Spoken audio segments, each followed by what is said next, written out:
हितियान मो गुआनशान से पूछता है कि तुम्हारे कान पे ये पियर्सिंग तुमने कब करवाया था। मो गुआनशान ने एक ही बार में तो उसे नहीं बताया। हितियान ने थोड़ी देर उसे परेशान किया, उसके बाद उसने बताया कि शैली ने ये किया था। ये सुनते ही हितियान गुस्सा हो गया और वो गुस्से से शैली की ओर देखता है। उन दोनों की नजरें मिली और फिर हितियान मो गुआनशान से पूछता है कि क्या तुम्हें वहाँ पे दर्द होता है। मो कहता है कि ये 2 साल पहले हुआ था। हितियान मो गुआनशान को अपनी ओर करता है और कहता है कि मैंने तुम्हें जो इयररिंग्स दी है अब आगे से उससे ही तुम्हें पहनना है और उसे उतारने की तुम्हें परमिशन नहीं है। मो गुआनशान वहाँ से चला गया और उसके कान को कब पियर्स किया गया था उस बात को याद करता है। 2 साल पहले शैली बसकट को पीटने वाला था कि तुमने मुझसे झूठ क्यों बोला। वो मेंबरशिप के पैसे हमारी गैंग के खाने और ड्रिंक्स के लिए थे और तुम उसे गेमिंग के लिए चुरा रहे थे। बसकट कहता है मैं उसे चुरा नहीं रहा था, मैं बस थोड़े वक्त के लिए उसे उधार ले रहा था और फिर मैं बाद में उसे वापस करने वाला था। लेकिन शैली उसकी बात मानने को रेडी नहीं था कि जिस वक्त तुम्हारे दिमाग में पैसे चुराने की बात आई उसी वक्त तुमने हमें बिट्रे कर दिया था।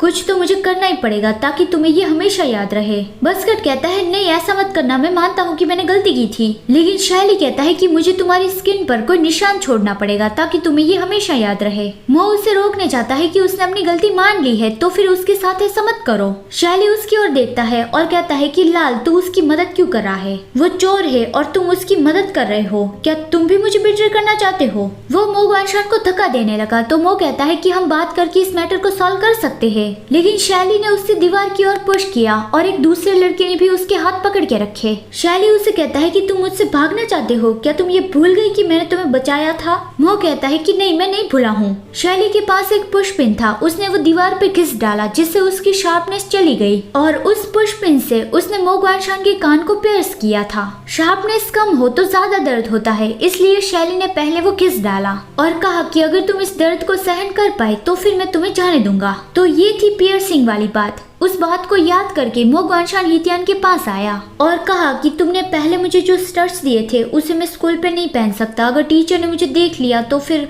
मुझे पनिशमेंट मिलेगी।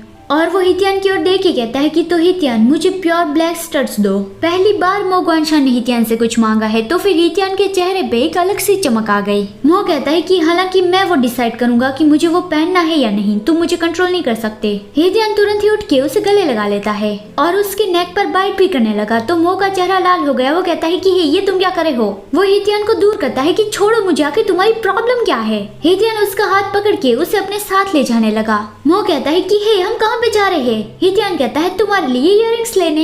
हितियान दीवार कूद के स्कूल से भागने की सोच रहा था। मो कहता है लेकिन हम दूसरी ओर जाएंगे कैसे। हितियान पहले की तरह ही कूद के दीवार चढ़ गया। ये देखकर मो तो एकदम प्रभावित हो गया कि वाह वो तो कितना अमेजिंग था। फिर ऊपर चढ़ने के बाद हितियान मो गुआनशान को भी अपने साथ बुला रहा था तो मो कहता है कि मैं तुम्हारे जैसा पागल नहीं बनना चाहता। हितियान कहता है इतने में ही डर गए। तो फिर मो ने उसका हाथ पकड़ ही लिया कि मैं डरता नहीं हूँ।